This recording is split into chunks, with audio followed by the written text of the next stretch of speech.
wabarakatuh. Shalom, Om Swastiastu, Namo Buddhaya, Salam Kebajikan. Perkenalkan, nama saya Novalina dari Prodi Pendidikan Biologi. Pada kesempatan kali ini, saya akan melakukan simulasi seleksi alam menggunakan virtual lab, yaitu Pet Interactive Simulation. Pertama, pada halaman Google, kita buka aplikasi Pet.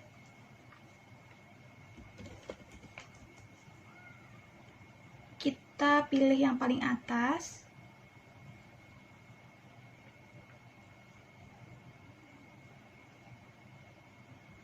Nah, di sini sudah terbuka halaman utama dari Pet. Selanjutnya kita klik menu simulasi, kemudian kita pilih submenu biologi. Lalu kita cari dan kita pilih simulasi natural selection atau simulasi seleksi alam. Nah, sebelum kita memahami proses seleksi alam menggunakan simulasi ini, kita harus tahu dahulu apa itu seleksi alam. Jadi, secara umum, seleksi alam itu adalah peristiwa penyeleksian makhluk hidup karena alam atau yang dilakukan oleh alam yang terjadi secara alamiah, sehingga makhluk hidup yang sesuai dengan alam lingkungannya itu akan terus bertahan hidup, dan makhluk hidup yang tidak sesuai dengan lingkungannya, dia akan mati dan lama-kelamaan akan punah. Nah, dalam simulasi inilah kita dapat mengetahui spesies yang bagaimanakah yang bisa bertahan menghadapi peristiwa seleksi alam. Langsung saja kita klik tombol play. Kita klik yang intro. Nah, ini adalah tampilan simulasi dari seleksi alam ya. Kita dapat melihat seekor kelinci ya yang berbulu putih sedang meloncat-loncat di sini. Nah, teman-teman, dalam simulasi ini kita juga dapat menambahkan mutasi, yaitu kelinci yang berbulu coklat.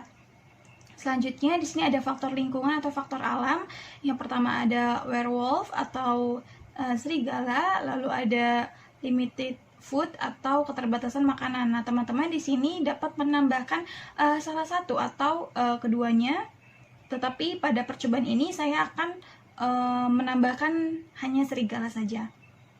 Selanjutnya di sini ada faktor lingkungan, yaitu lingkungan khatulistiwa dan ada lingkungan kutub. Oke, kita langsung saja kita melakukan percobaan di lingkungan khatulistiwa ya teman-teman. Nah, jadi di sini ada seekor kelinci yang berbulu putih ya, yang hidup di gurun pasir, tapi ada rumput-rumputnya di sini teman-teman, dan pasirnya ini berwarna coklat ya teman-teman, tanahnya berwarna coklat. Lalu kita tambahkan saja teman atau pasangan sehingga kelinci yang sendiri ini dapat berkembang biak menjadi semakin banyak. Kita lihat generasi pertamanya. Oke, sudah bertambah ya teman-teman. Setelah banyak kita masukkan faktor lingkungan ya, atau faktor alam, yaitu serigala sebagai predator alami. Kita tunggu. Oke. Nah, teman-teman, apa yang terjadi di sini? Teman-teman pastinya lihat ya bahwa serigala itu akan memakan kelinci yang berbulu putih tersebut karena serigala ini merupakan predator alami dari kelinci, dan kelinci ini juga memiliki bulu yang berwarna putih, sehingga serigala itu dapat mudah mencarinya. Nah, jika tinggal satu seperti ini atau biasa yang disebut langka, maka lama-kelamaan kelinci yang berbulu putih itu akan punah ya, karena dimangsa oleh serigala. Coba kita lihat. Nah, jadi semua kelinci sudah mati atau punah. Nah, teman-teman, lalu bagaimana dengan kelinci yang berbulu coklat? Sebelumnya kita sudah restart ya, restart ulang. Kita tinggal klik yang ini, ya, kita sudah restart. Sama seperti yang tadi, kita tambahkan teman atau pasangannya terlebih dahulu ya, yang sama-sama berbulu putih. Kemudian kita klik yang berbulu coklat.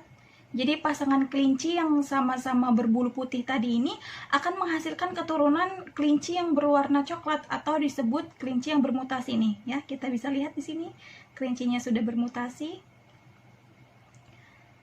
Selanjutnya jika sudah banyak ya, sudah menambah, kita tambahkan serigala sebagai predator alami.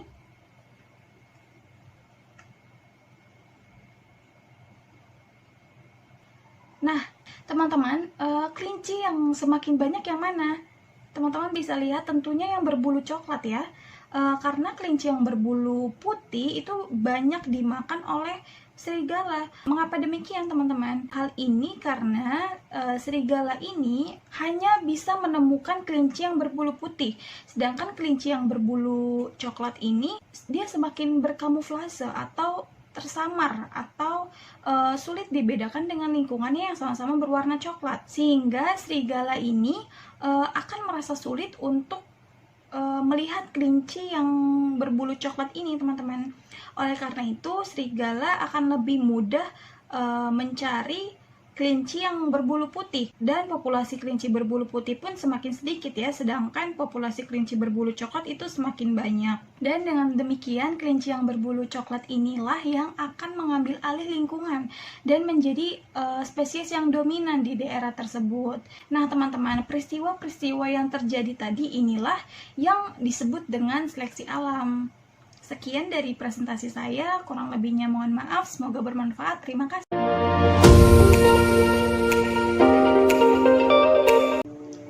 Assalamualaikum warahmatullahi wabarakatuh. Shalom, Om Swastiastu, Namo Buddhaya, Salam Kebajikan. Perkenalkan, nama saya Novelina dari Prodi Pendidikan Biologi. Pada kesempatan kali ini saya akan menguji kandungan protein dalam makanan menggunakan virtual lab, yaitu Laboratorium Maya. Pertama, kita Laboratorium Maya.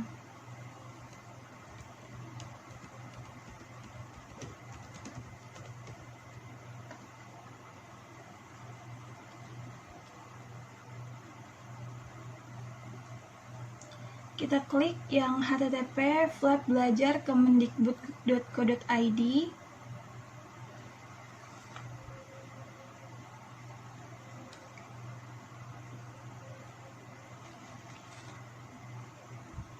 Nah, di sini sudah terbuka halaman Laboratorium Maya, di mana kita bisa mencari.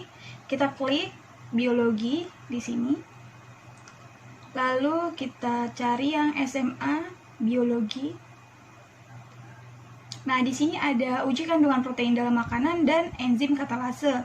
Nah, kita klik pada uji kandungan protein dalam makanan karena kita akan menguji kandungan protein dalam makanan menggunakan lab Maya ini. Sebelum kita melakukan percobaan, kita harus tahu dulu nih bahwa protein itu merupakan unsur penting dalam tubuh karena sebagai komponen utama pembentukan enzim yang berfungsi sebagai biokatalis. Nah, protein ini juga merupakan komponen penyusun tubuh seperti kuku dan rambut, dan pada lab Maya ini akan dipraktekkan bagaimana mengetahui apakah zat makanan mengandung protein atau tidak. Selanjutnya kita lakukan percobaan sekarang.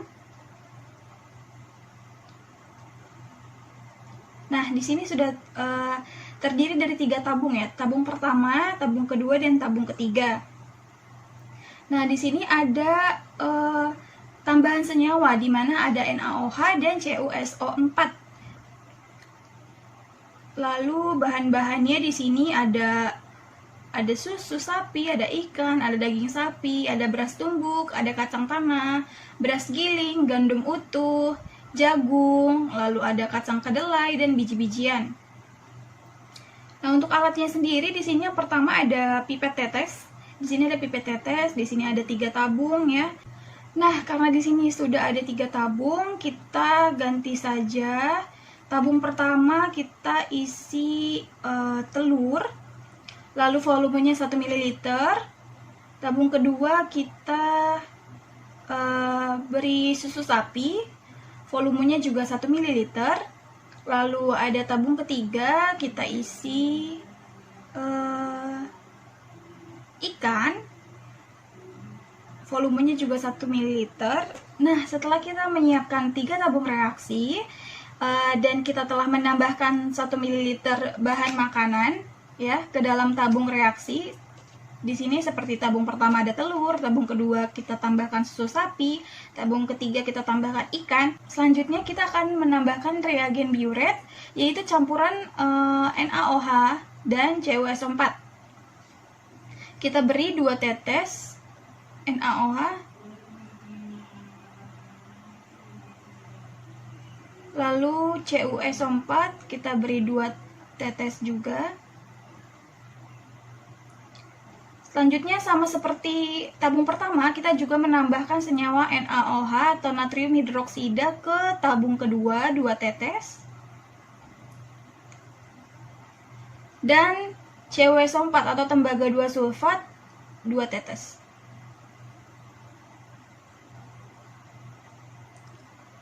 Selanjutnya kita juga tambahkan di tabung 3 NaOH atau natrium hidroksida sebanyak 2 tetes. Dan tambahkan juga CuSO4 atau tembaga 2 sulfat sebanyak 2 tetes. Nah, setelah kita menambahkan, tahap selanjutnya adalah kita mengaduk masing-masing tabung itu secara bersamaan ya.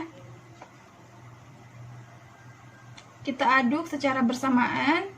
Kita klik aduk, aduk, aduk. Nah, kita sudah mengaduk 3 tabung tersebut. Nah, selanjutnya kita mengamati perubahan warna yang terjadi. Di sini semua berubah warna ya, menjadi warna ungu. Nah, karena hal ini tuh menandakan bahwa adanya protein di dalam bahan makanan tersebut gitu. Nah, hal ini membuktikan bahwa setiap makanan ini, telur, susu sapi, dan ikan ini mengandung protein karena warnanya itu berubah menjadi ungu. Tetapi kita di sini dapat melihat bahwa warna ungu ini berbeda-beda ya. Ada yang pekat dan ada yang tidak pekat. Nah, hal ini tuh membuktikan bahwa kandungan protein yang lebih tinggi itu untuk warna ungu yang lebih pekat. Jadi telur dan susu sapi itu memiliki protein yang lebih tinggi daripada ikan. Seperti itu. Sekian dari uji praktikum melalui virtual lab Laboratorium Maya. Semoga bermanfaat. Terima kasih.